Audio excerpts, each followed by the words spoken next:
एना fox एक 40 साल की चाइल्ड साइकोलॉजिस्ट है जो अपने अपार्टमेंट में अकेली रहती है। एना के बेसमेंट में उसका किराएदार डेविड भी रहता है। वो अपने पति से अलग हो चुकी है और उसकी बेटी ओलिविया भी उससे दूर उसके हस्बैंड के साथ रह रही होती है। हालांकि उसने जियो का रिचार्ज करा रखा है तो वो उनसे रोज़ बात कर लेती है।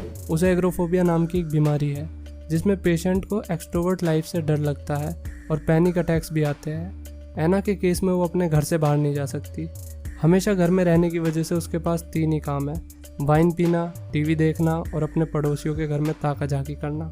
यहाँ डायरेक्टर ने बहुत सिग्निफिकेंट मेटाफर दिया है कि अमीरों के घर कांच के तो होते ही है, साथ में उनमें पर्दे भी नहीं होते। सीरियसली, मतलब किसी के घर में पर्दे नहीं है। खैर, उसके पड़ोस में एक नया परिवार शिफ्ट हुआ जिसमें एलिस्टर रसल, उसकी वाइफ जेन रसल और उनका बेटा ईथन होता है, नॉट ईथन हंट। अगले दिन ईथन उसके घर आ गया। वो बहुत ही सीधा बच्चा है। जैसे स्कूल में वे बच्चे नहीं होते जो ना फ्रंट बेंचर होते ना बैक बेंचर, बल्कि इन दोनों के बीच में कहीं पिसरे होते हैं जो अपनी दुनिया में खोए रहते हैं। ऐसा ही कुछ अपना ईथन भी है। थोड़ी देर उन दोनों के बीच इधर उधर की बातें होती रही और ईथन सीरियस हो गया। उसके चेहरे पर 12 तो पहले ही बज रहे थे, लेकिन अब 12:15 बज गए। एना ने उससे पूछा कि क्या बात है। ईथन ने कहा कि मेरे घर की विंडो से आपका घर साफ दिखता है, जैसे अभी यहाँ से मुझे मेरे डैड दिख रहे हैं। उसके कहने के ढंग से साफ पता लग रहा था कि उसका डैड उसे कितना कोसता होगा, लेकिन वो कुछ भी खुलकर नहीं कह पाया। अगले दिन हैलोवीन होता है, लेकिन उससे एना को क्या, वो तो आराम से सो रही है। तभी उसे कुछ आवाज़ें सुनाई दी। उसके गेट पे बच्चों ने अंडे फोड़ फोड़ कर ऑमलेट बना दी थी, जिससे एना काफ़ी घबरा गई और उन्हें रोकने के लिए जैसे ही उसने दरवाज़ा खोला वो बेहोश हो गई। उसकी आँख खुली तो उसके पास एक लेडी थी। ये ईथन की माँ होती है। एना ने कहा, आप जेन रसल हो ना? उसने हंस के कहा, तुम्हें ऐसा क्यों लगता है? उन दोनों के बीच गॉसिप्स होने लगी। यू ऑल गाइज नो, जब 2 लेडी बात करना शुरू करती है तो कब सुबह से शाम हो जाए पता ही नहीं चलता। यकीन नहीं होता तो अपनी मम्मी और मौसी को देख लो। खैर, बेसिकली वो दोनों अपना अपना दुखड़ा रो रही थी। एना अपनी बीमारी से परेशान है और अपनी बेटी को बहुत मिस करती है। वहीं जेन के पारिवारिक रिश्ते भी कुछ अच्छे नहीं होते। उसका पति एलिस्टर एक स्ट्रिक्ट इंसान है जो सब कुछ कंट्रोल करने की कोशिश करता है, जिस वजह से जेन और उसका बेटा काफ़ी डोमिनेटेड फील करते हैं। जेन को सिर्फ ईथन की चिंता थी क्योंकि वो बहुत सेंसिटिव बच्चा है। जेन ने बैठे बैठे ड्राइंग बना दी। इसने ज़रूर 10th के बाद आर्ट्स ली होगी। खैर, इसका ड्राइंग से क्या लेना देना। एनीवे, अगले दिन जेन का हस्बैंड एलिस्टर रसल एना के घर आता है।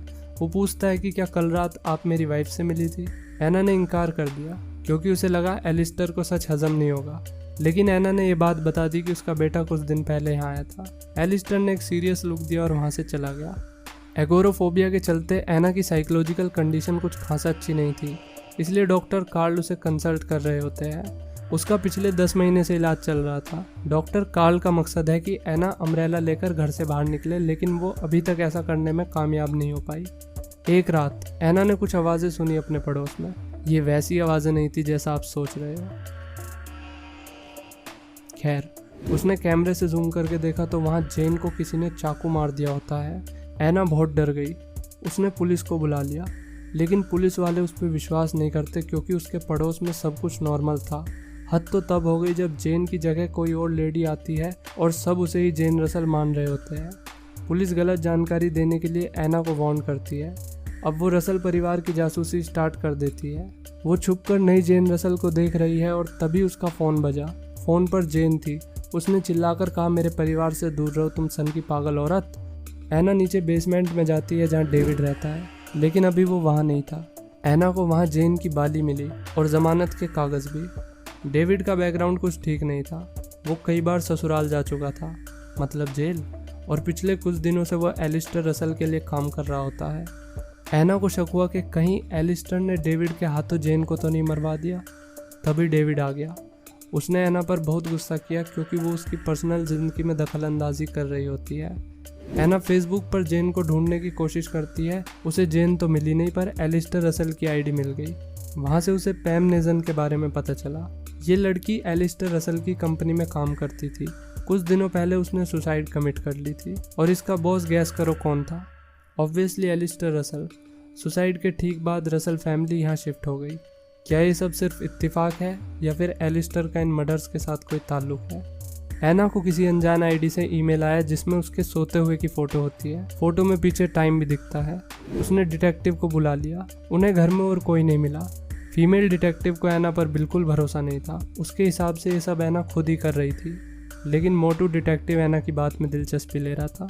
अब वो सच में ऐना की बात में दिलचस्पी ले रहा था या फिर ऐना में, इस पर हम कोई कमेंट नहीं करेंगे।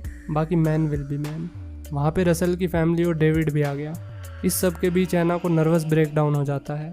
अब हमें फ्लैशबैक में दिखाते हैं जहाँ ऐना एडवर्ड और अपनी बेटी ओलिविया के साथ कार में है। ऐना ने एडवर्ड का काट दिया था, जिस वजह से उन दोनों के बीच बहस हो रही होती है। तभी ऐना के बॉयफ्रेंड का कॉल आ गया। एडवर्ड ने कहा कि उठाओ उसका कॉल, क्या हो गया, अब क्यों शर्म आ रही है तुम्हें। जैसे ही एडवर्ड ने फ़ोन उठाने की कोशिश की, फ़ोन नीचे गिर गया। ऐना का ध्यान रोड से हट गया और उनकी कार का एक्सीडेंट हो गया। उसका पति और उसकी बेटी सरवाइव नहीं कर पाए, लेकिन ऐना ये मानने के लिए तैयार नहीं थी कि उसकी वजह से उसका परिवार ख़त्म हो गया। इसलिए उसने अपने दिमाग में उन दोनों को जिंदा रखा, मगर अब उसके बहम का पर्दा उसकी नज़रों से हट चुका था। ऐना ने रसल फैमिली से माफ़ी मांगी। वो समझ गई थी कि जब वो अपनी मरी हुई फैमिली से बात कर सकती है तो किसी जिंदा इंसान को भी मरते हुए देख सकती है। उसने मान लिया कि जो कुछ उसने देखा वो सब उसका बहम था। ऐना अपनी ज़िंदगी से तंग आ चुकी थी। उसे नहीं पता था क्या सच है और क्या उसकी इमेजिनेशन। उसने अपने सेल फोन में वीडियो रिकॉर्ड की सुसाइड करने से पहले। दरअसल वो डेविड का इंतज़ार कर रही थी कि कब वो आए और अपना सामान लेके जाए और कब मैं शांति से सुसाइड कर सकूं, लेकिन वह ऐसा कुछ नहीं कर पाई। देर रात वो अपने फ़ोन में ओलिविया की फ़ोटोज़ देख रही होती है। तभी उसे वाइन के ग्लास की फ़ोटो दिखी जिसमें जेन का रिफ्लेक्शन आ रहा था। उसने अपने मन में ऐसे बोला। डेविड भी वहाँ आ गया। ये बहन जो सारे मिलके हमको पागल बना रहे। डेविड भी वहाँ आ गया। ऐना ने उसे वो तस्वीर दिखाई। डेविड ने बताया ये तो कैथरीन है, इसके साथ मैंने पिछले हफ्ते एक रात गुजारी थी। दरअसल ये औरत कैथरीन है जो इथन की रियल मॉम होती है। ऐना ने बाई मिस्टेक उसे ही जेन रसल समझ लिया, जबकि केटी ने कभी अपने मुंह से नहीं कहा था कि मैं जेन हूँ। ऐना ने डेविड से मदद मांगी, लेकिन वो इस सब झमेले में पड़ना नहीं चाहता था। डेविड वहाँ से चला गया। तभी उसके चीखने की आवाज़ आई। ऐना ने कॉरिडोर में जाके देखा तो वहाँ ईथन खड़ा था अपने हाथ में चाकू लेके, जिस पे खून भी लगा होता है। ये मिडल बेंचर ही एक दिन यूपीएससी क्रैक करेगा, जे किसी ने ना सोचा था भाई। खैर, बेशक वो बकरा हलाल करके तो आया नहीं था। ऐना समझ गई कि असली किलर एलिस्टर नहीं ईथन है। ईथन ने कहा कि मेरी मॉम और तुम्हारा सिर्फ एक ही काम था, अपने परिवार का ध्यान रखना, और इसमें तुम दोनों फेल हो गई। इसलिए मेरे अगले शिकार के लिए डॉक्टर फॉक्स आप परफेक्ट हो। उन दोनों के बीच चेज हुआ और ऐना छत पर आ गई। वो 10 महीनों में पहली बार अपनी छत पर गई थी। ऐना को एक्रोफोबिया की वजह से पैनिक अटैक्स हो रहे होते हैं, लेकिन इस बार वो अनकॉन्शियस नहीं हुई, क्योंकि उसके सबकॉन्शियस माइंड को भी पता था कि इस बार अगर वो अनकॉन्शियस हुई तो हमेशा के लिए कॉन्शियसनेस खो बैठेगी। अरे यार, क्या कॉन्शियस अनकॉन्शियस करे जा रहा हूँ मैं भी। खैर, उन दोनों के बीच फाइट हो रही होती है। ईथन मज़े के लिए लड़ रहा है, जबकि ऐना अपने सर्वाइवल के लिए। उसने ईथन को छत के कमज़ोर हिस्से से नीचे फेंक दिया और खुद भी बेहोश हो गई। आँख खुली तो खुद को हॉस्पिटल में पाया। वहाँ आस्की में चोर छोरा काले का भी मौजूद था। सबको सच्चाई पता चल गई। केटी की लाश भी बरामद हो गई थी और ऐना ने भी जल्द ही रिकवर करके एक नई शुरुआत की। दोस्तों, मेरे हिसाब से मूवी ठीक ठाक थी। बहुत अच्छी भी नहीं कह सकते और बहुत ख़राब भी नहीं। इस टाइप की मूवी हॉलीवुड में काफ़ी बार बन चुकी है, जिसमें सबसे फुद्दू बंदा ही सीरियल किलर निकलता है। For example urban legend.